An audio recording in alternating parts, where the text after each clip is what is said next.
अस्सलाम वालेकुम दोस्तों आज की वीडियो में हम आपको पाकिस्तान आर्मी के ranks, insignia, basic pay scale और पाकिस्तान आर्मी के स्ट्रक्चर्स के बारे में बताएंगे।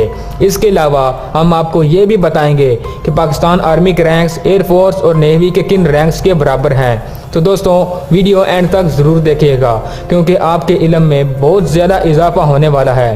पाकिस्तान आर्मी में रैंक्स को 3 हिस्सों में तकसीम किया गया है, जो कि commission officer ranks, junior commission officer ranks और नॉन कमीशन ऑफिसर रैंक्स या अदर रैंक्स हैं। तो दोस्तों सबसे पहले बात करते हैं सोल्जर की, जिनका कोई रैंक या इंसिग्निया नहीं होता। पाकिस्तान में सोल्जर की बेसिक पे स्केल 5 है। इसके बाद आते हैं एनसीओ यानी नॉन कमीशन ऑफिसर। इस कैटेगरी में सबसे नीचे लांस नाइक होता है, जो कि सोल्जर्स प्रमोट होकर ही बनता है। लांस नाइक की बेसिक पे स्केल 6 होती है। इसका इंसिग्निया एक सिंगल स्क्रिप होती है। इसके बाद नाइक आता है, इसका इंसिग्निया डबल स्क्रिप और बेसिक पे स्केल 6 या 7 होती है। नाइक के बाद आते हैं हवालदार, जिसे अंग्रेजी में सर्जेंट भी कहा जाता है। हवालदार तीसरा बड़ा नॉन कमीशन ऑफिसर है। हवालदार की बेसिक पे स्केल 7 या 8 होती है। इसके बाजू पर 3 स्क्रिप्ट के निशान होते हैं। आपको बता दूं कि एक हवालदार के अंडर कमांड 3 नायक होते हैं और एक नायक के अंडर कमांड 10 सोल्जर होते हैं और इन 10 सोल्जर में से एक सीनियर होता है जिसे लांस नायक कहते हैं। इस तरह हवालदार के अंडर कमांड 3 नायक में से लांस हवालदार होता है। दोस्तों लांस नायक और लांस हवालदार आजादी तौर पर परफॉर्मेंस और अच्छे रिकॉर्ड की बना पर कंपनी कमांड की तरफ से बनाए जाते हैं। इसके अलावा नॉन कमीशन ऑफिसर या अदर रैंक्स में company quarter master havildar, company havildar major, battalion quarter master havildar, battalion havildar major भी होते हैं। इस रैंक्स की बेसिक पे स्केल तो हवालदार के बराबर ही होती है, लेकिन इनको खास अपॉइंटमेंट दी जाती हैं, जिसकी वजह से ये रुतबे और सीनियरिटी में हवालदार से ऊपर होते हैं। दोस्तों आपको बता दें कि एक बटालियन या यूनिट में 3 कंपनियां या बैटरियां होती हैं, जैसा कि अल्फा, ब्रेवा और चार्ली। एक कंपनी में 7 से 8 हवालदार होते हैं और इन हवालदारों में से सीनियर या काबिल को कंपनी क्वार्टर मास्टर हवालदार बना दिया जाता है, जो कंपनी के खाने पीने, साजो सामान, सोल्जर की किट और दूसरी इक्विपमेंट फार्म करने का जिम्मेदार होता है। इस तरह इन हवालदारों में से सीनियर और काबिल हवालदार को कंपनी हवालदार मेजर या बटालियन हवालदार मेजर बना दिया जाता है, जिसे फौजी CHM या BHM कहते हैं। CHM यानी कंपनी हवालदार मेजर कंपनी के डिसिप्लिन, मोरल और ट्रेनिंग का जिम्मेदार होता है। यही वो शख्स है जो सुबह और शाम को अपनी कंपनियों को इकट्ठा करता है और रिपोर्ट अपने सीनियर को दिखाता है। सुबह और शाम को फौजियों की हाजिरी लगाने को फालन कहते हैं और CHM ही वो शख्स है जिसकी मिन्नत तरले करके फौजी आउट पास या छुट्टी ले सकते हैं। दोस्तों इसी तरह पूरी बटालियन यूनिट या अरेंजमेंट में 24 या 29 हवालदार होते हैं और इनमें से सीनियर हवालदार को बटालियन क्वार्टर मास्टर हवालदार बना दिया जाता है। ROMH पूरी बटालियन के खाने पीने, साजो सामान और इक्विपमेंट का जिम्मेदार होता है और इसी तरह पूरी बटालियन के डिसिप्लिन को बरकरार रखने के लिए सबसे सीनियर यानी क्वालिफाइड हवालदार चुना जाता है, जिसे बटालियन हवालदार मेजर या अरेंजमेंट हवालदार मेजर कहते हैं और यही शख्स यूनिट या बटालियन का सबसे पावरफुल हवालदार होता है और रोजाना सुबह और शाम को बटालियन की फाइलिंग करता है और कंपनी हवालदार मेजर से कंपनी की रिपोर्ट लेता है और अपने सीनियर को देता है। दोस्तों इसके बाद JCO कैटेगरी आती है यानी जूनियर कमीशन ऑफिसर।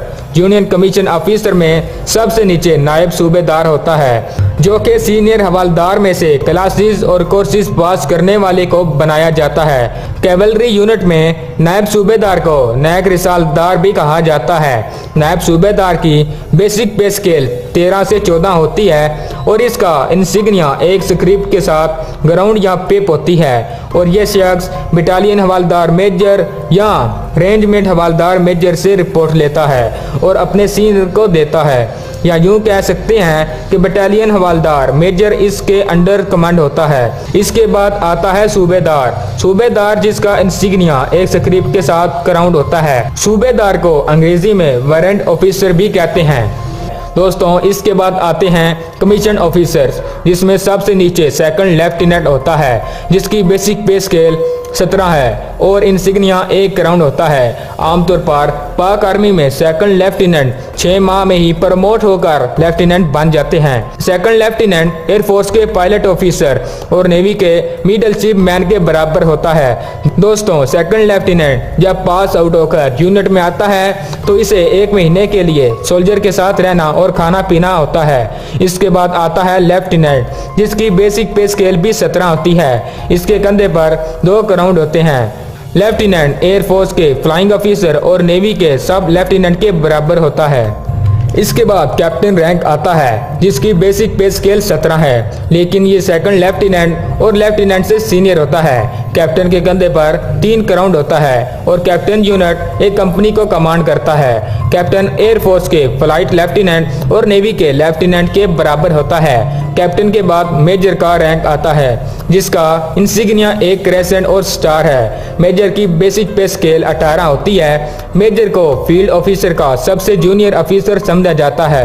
मेजर को ट्रैपिकली ऑपरेशन ऑफिसर के तौर पर भी असाइन किया जाता है।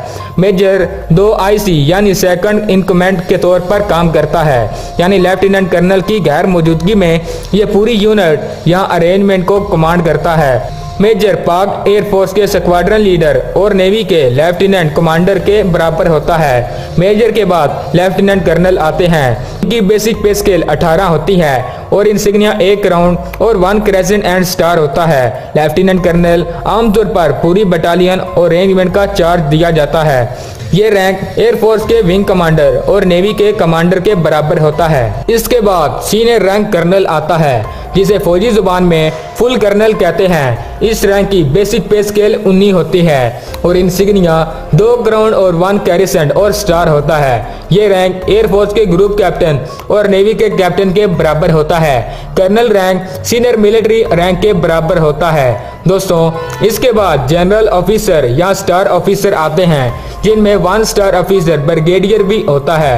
ब्रिगेडियर की बेसिक पे स्केल 20 होती है और इसका इंसिग्निया 3 क्राउन एंड 1 क्रेसेंट और स्टार होता है। ये रैंक नेवी के कमांडर और एयरफोर्स के एयर कमांडर के बराबर होता है। ब्रिगेडियर एक पूरे ब्रिगेड को कमांड करता है और एक ब्रिगेड में 3 या 3 से ज्यादा यूनिट होती हैं। दोस्तों, इसके बाद मेजर जनरल आता है। मेजर जनरल की बेसिक पे स्केल 21 होती है और इसका insignia 1 cross baton and sabre और 1 क्राउन होता है। ये ऑफिसर नेवी के रेयर एडमिरल और एयरफोर्स के एयर वाइस मार्शल के बराबर होता है। मेजर जनरल जनरल डिवीजन को कमांड करता है और एक डिवीजन में कम से कम 3 ब्रिगेड होती हैं। और आपको ये भी बता दें कि पाकिस्तान आर्मी में 3 फौजी खवातीन मेजर जनरल ओहदे पर फैज हो चुकी हैं, जिनमें पहली शाहिदा मलिक, दूसरी शाहिदा बादशाह और तीसरी निगार जौहर खां है। दोस्तों, इसके बाद 3 स्टार लेफ्टिनेंट जनरल आता है जिसकी बेसिक पे स्केल 22 है और insignia 1 cross baton and sabre और 1 क्रॉस एंड स्टार है।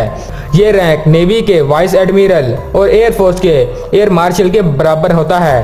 लेफ्टिनेंट जनरल एक पूरी आर्मी कोर को कमांड करता है और एक कोर में कम से कम 3 डिव होती हैं, लेकिन पाक आर्मी में कुछ कोर्स के 2 डिव भी होती हैं। लेफ्टिनेंट जनरल बैटलफील्ड में 2 IC के तौर पर भी काम करता है। दोस्तों, पाकिस्तान आर्मी में इस वक्त 28 लेफ्टिनेंट जनरल मौजूद हैं और पाकिस्तान में कोर्स की तादाद 11 है, लेकिन इसका मतलब ये नहीं कि 11 कोर्स हैं तो लेफ्टिनेंट जनरल की तादाद भी 11 ही होनी चाहिए। इसके अलावा और भी अपॉइंटमेंट भी होती रहती हैं और इतनी बड़ी आर्मी के लिए 28 लेफ्टिनेंट जनरल भी कम हैं। लेफ्टिनेंट जनरल के बाद आता है आर्मी का सबसे बड़ा ओहदा जनरल का, जो कि नेवी के एडमिरल और एयरफोर्स के एयर चीफ मार्शल के बराबर होता है। इस रैंक का insignia 1 cross baton and sabre, 1 crown, 1 cross and star है। पाकिस्तान आर्मी के 2 जनरल हैं, एक chief of army staff general Qamar Javed Bajwa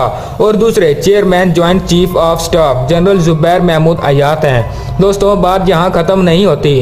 4 star officer के बाद 5 स्टार ऑफिसर भी होता है जो कि फील्ड मार्शल कहलाता है। ये जनरल से भी बड़ा रैंक है और इसका insignia 2 cross baton 1 crescent star दोनों साइड पर बलूत के पत्ते होते हैं। पाकिस्तान में अब तक एक ही फील्ड मार्शल रहा है जो कि जनरल अयूब खान थे। आपके ज़हन में ये बात जरूर आएगी कि ये रैंक अब तक सिर्फ एक ही शख्स को क्यों मिला, बाकियों को क्यों नहीं मिला।